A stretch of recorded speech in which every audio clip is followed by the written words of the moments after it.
Assalamualaikum warahmatullahi wabarakatuh. Saya Anggi Dwi Kurniawan, NPM 191506121, mahasiswa Teknik Informatika Universitas Lampung, angkatan 2019. Pada kesempatan kali ini, saya akan menjelaskan tentang kecerdasan buatan. Sebelum mempelajari lebih lanjut tentang kecerdasan buatan, kita akan membahas latar belakangnya terlebih dahulu. Pada era 1940-an, komputer digunakan sebagai alat bantu untuk menghitung seperti kalkulator. Seperti namanya, yaitu komputer, atau alat yang digunakan untuk melakukan komputasi. Salah satu fenomena saat itu, komputer digunakan untuk membantu sensus penduduk di Amerika Serikat. 10 tahun kemudian, komputer digunakan untuk memecahkan permasalahan dengan sistem pengambilan keputusan. Dengan demikian, kecerdasan buatan merupakan suatu studi yang mengupayakan bagaimana agar komputer berlaku cerdas dan membuat komputer dapat menyelesaikan persoalan yang sulit. Kecerdasan buatan merupakan teknologi yang mensimulasikan kecerdasan manusia, yaitu bagaimana mendefinisikan dan mencoba menyelesaikan persoalan menggunakan komputer dengan meniru bagaimana manusia menyelesaikan dengan cepat. Kecerdasan buatan dapat memungkinkan komputer untuk berpikir, menimbang tindakan, dan melakukan pengambilan keputusan layaknya manusia. AI dapat menirukan proses belajar manusia sehingga informasi baru dapat diserap dan digunakan sebagai acuan di masa-masa yang akan datang. Contoh penerapan kecerdasan buatan diantaranya dapat dilihat pada game catur. Pada game catur, sistem dapat mengetahui strategi penyerangan dan bagaimana cara melakukan pertahanan. Kemudian contoh kecerdasan buatan yang kedua yaitu face recognition pada Facebook. Face recognition merupakan pengenalan wajah pada foto yang diunggah di Facebook sehingga dapat dikenali foto siapa yang telah diunggah dan akan terlihat nama dari orang yang ada di dalam foto tersebut. Hal ini bertujuan untuk mencegah pengguna menggunakan identitas milik orang lain. Kemudian contoh kecerdasan buatan yang ketiga yaitu pada robotika.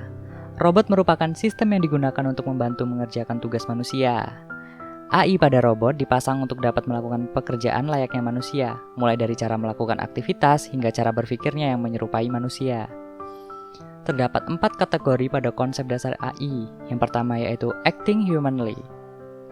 Maksudnya adalah kemampuan agen AI untuk bertindak seolah-olah seperti manusia pada umumnya, yang diperkenalkan pada tahun 1950 dengan cara kerja pengujian melalui teletype yaitu penguji atau integrator, tidak dapat membedakan yang menginterogasi antara manusia atau komputer, maka komputer tersebut dikatakan lolos menjadi kecerdasan buatan. Kemudian yang kedua yaitu acting rationally. Maksudnya adalah kemampuan AI untuk bertindak secara logis dan rasional dengan memanfaatkan penalaran logika.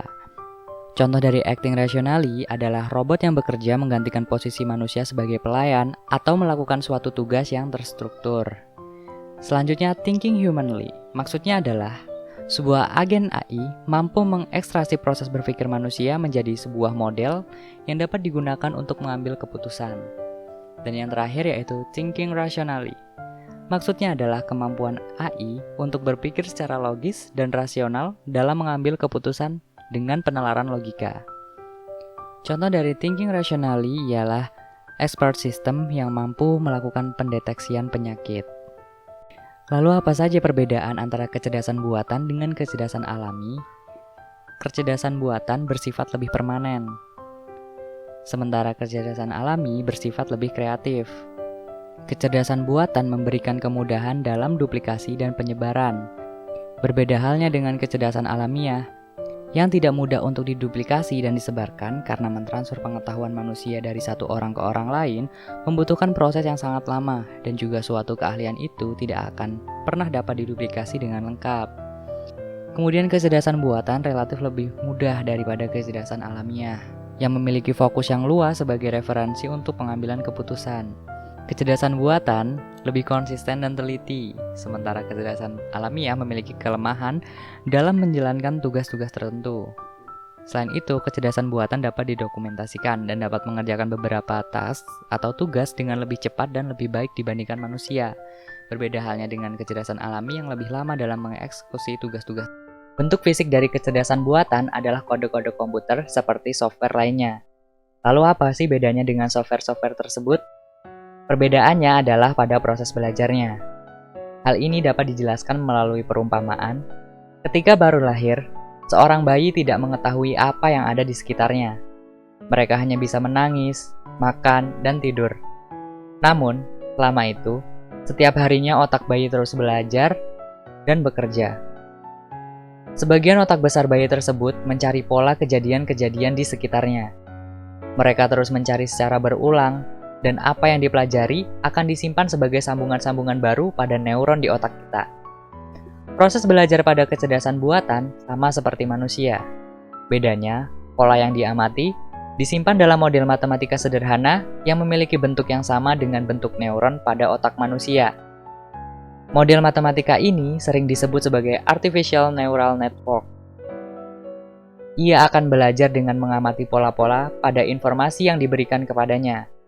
Hasil dari belajarnya ialah sebuah model atau aturan baru menyesuaikan dengan pelajaran atau informasi yang diberikan kepadanya. Lalu bagaimana software pada kecerdasan buatan ini bekerja? Cara software bekerja dengan melakukan penalaran dan penarikan kesimpulan dari pengalamannya. Hal itu dilakukan dengan teknik pelacakan dan pencocokan pola. Dari informasi awal, software AI melacak basis pengetahuan untuk mencari pola-pola, kondisi yang spesifik, kemudian mencocokkan kriteria yang sesuai dengan basis pengetahuan yang dimilikinya. Pembahasan yang selanjutnya yaitu lingkup Artificial Intelligence. Lingkup AI yang pertama yaitu sistem pakar. Sistem pakar adalah komputer sebagai sarana untuk menyimpan pengetahuan para pakar, sehingga komputer memiliki keahlian menyelesaikan permasalahan dengan meniru keahlian yang dimiliki oleh pakar. Contohnya adalah sistem pendiagnosa penyakit. Selanjutnya yaitu pengolahan bahasa alami atau Natural Language Processing. User dapat berkomunikasi dengan komputer menggunakan bahasa sehari-hari, misalnya bahasa Inggris, bahasa Indonesia, bahasa Jawa, dan lain-lain. Contoh dari Natural Language Processing adalah translator bahasa Inggris ke bahasa Indonesia, begitu juga sebaliknya. Tetapi sistem ini tidak hanya sekedar kamus yang menerjemahkan kata per kata, tetapi juga mentranslasikan sintaks dari bahasa asal ke bahasa tujuan. Selanjutnya yaitu pengenalan ucapan atau speech recognition. Manusia dapat berkomunikasi dengan komputer menggunakan suara. Contohnya yaitu memberikan instruksi ke komputer dengan suara alat bantu membaca untuk tunanetra. Mempunyai masukan berupa teks tercetak, misalnya buku, dan mempunyai keluaran berupa ucapan dari teks tercetak yang diberikan. Contoh lainnya adalah konversi dari SMS atau Short Message System ke ucapan sehingga pesan SMS dapat didengar. Dengan demikian, memungkinkan untuk mendengar pesan SMS sambil melakukan aktivitas yang menyulitkan untuk membacanya, seperti saat mengendarai mobil. Lingkup AI berikutnya adalah robotika dan sistem sensor. Selanjutnya yaitu computer vision, menginterpretasikan gambar atau objek-objek yang tampak melalui komputer. Contohnya yaitu pembaca sidik jari. Lingkup AI yang selanjutnya yaitu Intelligent Computer Aided Instruction. Komputer dapat digunakan sebagai tutor yang dapat melatih dan mengajar. Contohnya yaitu Learn to Speak English dan Game Playing.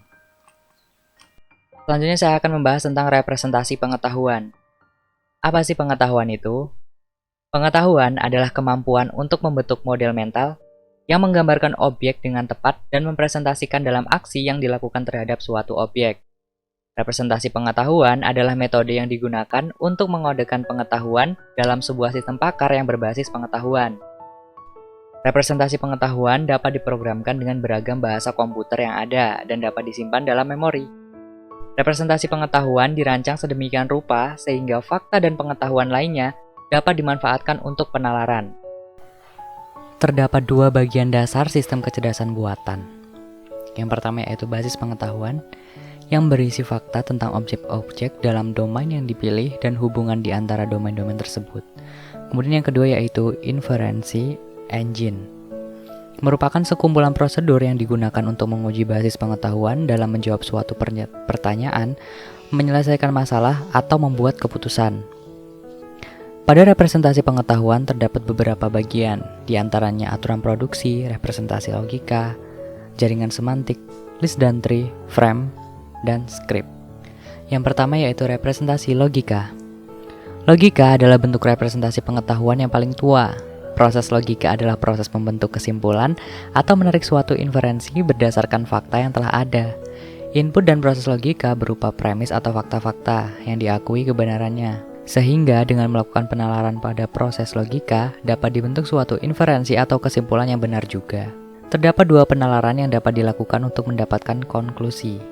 Yang pertama yaitu penalaran deduktif, dimulai dari prinsip umum untuk mendapatkan konklusi yang lebih khusus. Contohnya, terdapat premis mayor, jika hujan turun saya tidak akan berangkat kuliah. Kemudian terdapat premis minor, hari ini hujan turun, maka didapatkan konklusi bahwa hari ini saya tidak akan berangkat kuliah. Kemudian yang kedua yaitu penalaran induktif, yaitu dimulai dari fakta-fakta khusus untuk mendapatkan kesimpulan umum. Contohnya terdapat premis 1, aljabar adalah pelajaran yang sulit. Premis kedua, geometri adalah pelajaran yang sulit. Kemudian premis ketiga, kalkulus adalah pelajaran yang sulit. Maka dapat diambil konklusi, matematika adalah pelajaran yang sulit. Pada representasi logika terbagi menjadi dua, yaitu logika proposisi dan logika predikat. Proposisi adalah suatu pernyataan yang dapat bernilai benar atau salah. Simbol-simbol seperti P dan Q menunjukkan proposisi. Dua atau lebih proposisi dapat digabungkan dengan menggunakan operator logika, yaitu konjungsi, disjungsi, negasi, implikasi, dan ekuivalensi. Selanjutnya yaitu logika predikat. Logika predikat digunakan untuk mempresentasikan hal-hal yang tidak dapat dipresentasikan dengan menggunakan logika proposisi. Pada logika predikat, kita dapat mempresentasikan fakta sebagai suatu pernyataan yang disebut dengan WFF atau well-formed formula. Logika predikat merupakan dasar bagi bahasa AI seperti bahasa pemrograman Prolog. Representasi pengetahuan yang kedua yaitu list dan tree. List dan tree merupakan struktur sederhana yang digunakan dalam representasi hierarki pengetahuan. Merupakan daftar dari rangkaian materi yang terkait. Hal ini bisa berupa suatu daftar, nama orang yang Anda kenal, barang-barang yang akan dibeli, hal-hal yang akan dikerjakan minggu ini, atau produk-produk berbagai jenis barang dalam katalog, dan lain-lain. List biasanya digunakan untuk mempresentasikan hierarki pengetahuan di mana objek dikelompokkan, dikategorikan, atau digabungkan sesuai dengan urutan atau hubungannya. Objek dibagi dalam kelompok atau jenis yang sama, kemudian hubungan ditampilkan dengan menghubungkan satu sama lain. Berikut ini merupakan contoh list. Tree. Struktur pohon adalah struktur grafik hierarki. Berikut adalah contoh dari tree. Selanjutnya yaitu jaringan semantik. Jaringan semantik merupakan gambaran pengetahuan grafis yang menunjukkan hubungan antar berbagai objek. Jaringan semantik terdiri dari lingkaran-lingkaran yang menunjukkan objek dan informasi tentang objek-objek tersebut. Objek di sini bisa berupa benda atau peristiwa. Antara dua objek dihubungkan oleh arc yang menunjukkan hubungan antar objek. Berikut ini merupakan contoh dari jaringan semantik. Selanjutnya yaitu frame. Frame merupakan kumpulan pengetahuan tentang suatu objek tertentu, peristiwa, lokasi, situasi, dan lain-lain. Frame memiliki slot yang menggambarkan rincian atau atribut dan karakteristik objek. Frame biasanya digunakan untuk mempresentasikan pengetahuan yang didasarkan pada karakteristik yang sudah dikenal, yang merupakan pengalaman-pengalaman. Dengan menggunakan frame, sangat mudah untuk membuat inferensi tentang objek, peristiwa, atau situasi baru, karena frame menyediakan basis pengetahuan yang ditarik dari pengalaman. Berikut ini merupakan contoh frame. Selanjutnya yaitu script atau naskah. Script adalah skema representasi pengetahuan yang sama dengan frame, yaitu mempresentasikan pengetahuan berdasarkan karakteristik yang sudah dikenal sebagai pengalaman-pengalaman. Perbedaannya, frame menggambarkan objek, sedangkan script menggambarkan urutan peristiwa. Dalam menggambarkan urutan peristiwa, script menggunakan slot yang berisi informasi tentang orang, objek, dan tindakan-tindakan yang terjadi dalam suatu peristiwa.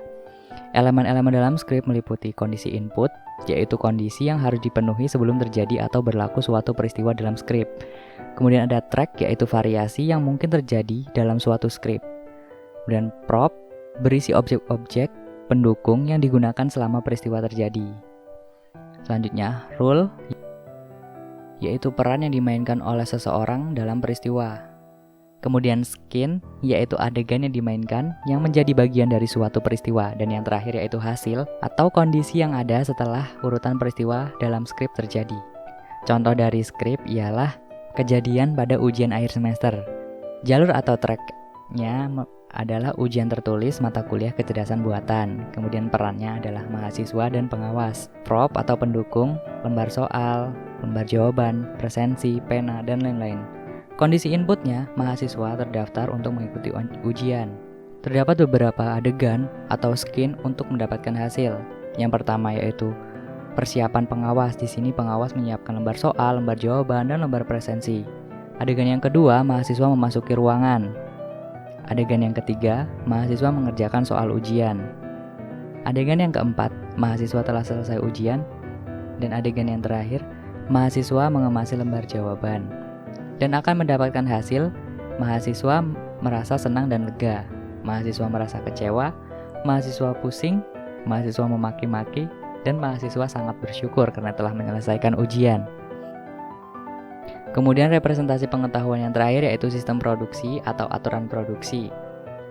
Representasi pengetahuan dengan sistem produksi berupa aplikasi, aturan, atau rule yang berupa antecedent, yaitu bagian yang mengekspresikan situasi atau premis, biasanya berawalan dengan if, dan yang kedua yaitu consequent, yaitu bagian yang menyatakan suatu tindakan tertentu atau konklusi yang diterapkan jika suatu situasi atau premis bernilai benar dan berawalan dengan then. Konsekuensi atau konklusi yang dinyatakan pada bagian then baru dinyatakan benar jika pada bagian if pada sistem tersebut juga benar dan sesuai dengan aturan tertentu. Contohnya, if lalu lintas pagi ini padat, then saya naik sepeda motor saja. Pembahasan selanjutnya adalah intelligent agent. Agen adalah segala sesuatu yang dapat melihat atau mengartikan atau mengetahui lingkungannya melalui alat sensor dan bertindak melalui alat aktuator.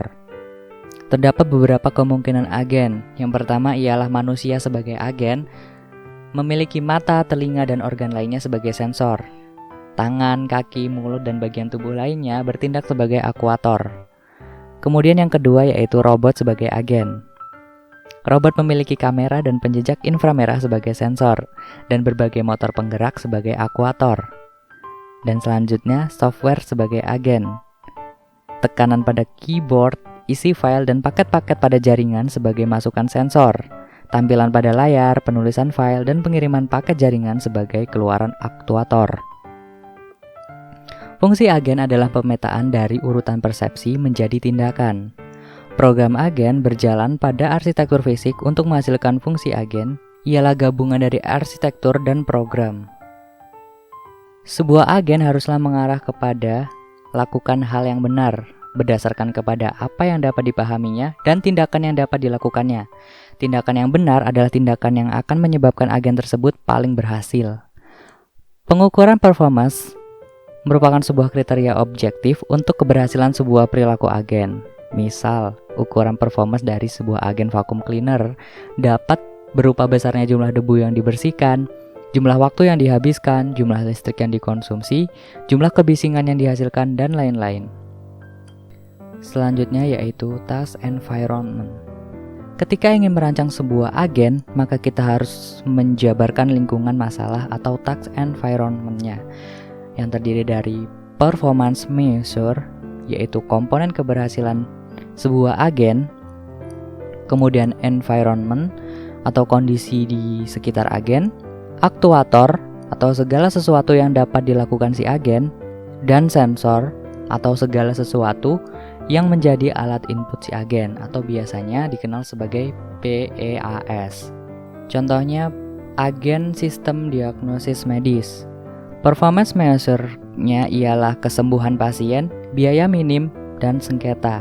Environment-nya ialah pasien dan pegawai rumah sakit. Aktuatornya ialah layar monitor yang berisi pertanyaan, tes, perawatan, dan rujukan. Sensornya ialah keyboard yang digunakan untuk menghidupkan gejala, temuan, dan pertanyaan pasien. Contoh lainnya ialah agen interaktif English tutor. Performance measure-nya ialah nilai siswa yang maksimal. Lingkungannya adalah sekelompok siswa. Aktuatornya ialah layar monitor. Dan sensornya ialah keyboard. Terdapat beberapa tipe lingkungan. Yang pertama yaitu fully observable. Fully observable berlawanan dengan partial observable. Fully observable merupakan sensor-sensor sebuah agen memberinya akses ke keadaan lengkap lingkungannya pada setiap jangka waktu. Tipe lingkungan yang kedua yaitu deterministik. Ini berlawanan dengan skokastik.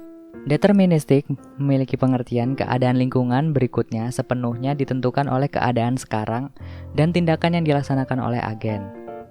Selanjutnya yaitu episodik, yang berlawanan dengan sekuensial. Pengalaman agen dibagi ke dalam episode-episode atomik atau setiap episode terdiri dari pemahaman agen dan kemudian melaksanakan suatu tindakan, dan pilihan tindakan dalam episode hanya tergantung pada episode itu sendiri. Selanjutnya yaitu statik. Ini berlawanan dengan dinamik. Lingkungan tidak berubah selagi agen direncanakan atau deliberating. Selanjutnya yaitu discrete yang berlawanan dengan continuous. Sejumlah terbatas persepsi dan tindakan yang khas dan terdefinisi. Dan yang terakhir yaitu single agent yang berlawanan dengan multi agent. Sebuah agen yang mengoperasikan dirinya sendiri dalam sebuah lingkungan. Selain tipe-tipe lingkungan juga terdapat tipe-tipe agen. Yang pertama yaitu simple reflex agents. Simple reflex agents adalah suatu tipe agen yang paling sederhana karena tipe ini hanya bekerja jika terjadi sesuatu pada lingkungan dalam kondisi tertentu, maka agen akan secara sederhana memberikan aksi tertentu pula. Salah satu contohnya adalah agen pada sebuah mobil yang diberikan sistem intelijen agen dengan tindakan jika mobil di depan melakukan pengereman, maka agen akan memberikan aksi rem secara otomatis. Selanjutnya yaitu model based reflex agent. Pada model based reflex agent menambahkan suatu model di dalam performa suatu agen yaitu dengan mengetahui tentang bagaimana performanya bekerja. Jadi tipe based reflex agent ini menjaga keadaan performanya menggunakan model internal kemudian memilih tindakan seperti simple reflex agent sehingga pengguna lebih mudah dalam melakukan pengecekan bila ada kesalahan di dalam sistemnya. Tipe selanjutnya yaitu goal based agents. Segala pengetahuan agent akan performa dan keseluruhan keadaannya dengan menggunakan model based reflex agent pada lingkungan tidak selalu cukup. Suatu agent harus benar-benar sudah terinput informasi tentang apa kegunaan dan tujuan dan keadaan yang ingin dicapai oleh agent tersebut. Dengan demikian, agent akan bekerja dengan sempurna hingga mencapai goals-nya. Perencanaan pada sebuah sistem agent adalah pekerjaan yang dimaksudkan untuk mencapai suatu tujuan atau goals pada agent itu sendiri. Dan goal-based agent ini mampu memfasilitasi juga menambahkan informasi tentang goals yang harus dicapai demi memastikan kinerja pada sebuah sistem agent berjalan baik. Selanjutnya yaitu utility-based agents. Untuk mencapai sebuah goals pada agent pun tidak cukup untuk menghasilkan agent dengan performa yang sempurna dan berkualitas. Sebagai contoh di sistem agent pada mobil tentang pengereman otomatis, ada tahap tindakan yang harus dilakukan oleh agent tersebut untuk dapat mencapai tujuannya. Dan utility-based agent adalah suatu tipe yang mampu membuat performa sistem agent bekerja jauh lebih cepat, lebih aman, dan karena tipe agent yang lain, tidak membedakan antara performa yang baik dengan performa yang tidak baik untuk agent itu sendiri. Hal ini dapat diatasi oleh tipe utility-based agents. Semua hal tersebut dapat diperhitungkan dan diatasi oleh utility factor yang dimiliki oleh utility-based agents. Dan yang terakhir yaitu learning agents. Tipe agen ini berfungsi untuk meningkatkan performa pada sebuah sistem intelijen agent. Tipe ini memiliki kritik yang berfungsi untuk mengevaluasi setiap tindakan dan performa yang dilakukan oleh sistem agent. Learning agent ini juga dapat memberikan informasi dan secara otomatis mampu melakukan perbaikan pada tiap elemen agent yang berfungsi untuk menghindari adanya kesalahan dalam melakukan pemilihan tindakan yang diambil oleh sistem agent. Learning agent sendiri memiliki sistem yang bernama problem generator yang fungsinya untuk menginformasikan langkah yang diperlukan jika sebuah sistem agent mengalami kerusakan. Hal ini tentu akan lebih memudahkan pengguna untuk memastikan kinerja pada sistem agent. Demikian penjelasan tentang kecerdasan buatan yang dapat saya sampaikan. Kurang dan lebihnya saya memohon maaf. Terima kasih, saya akhiri. Wassalamualaikum warahmatullahi wabarakatuh.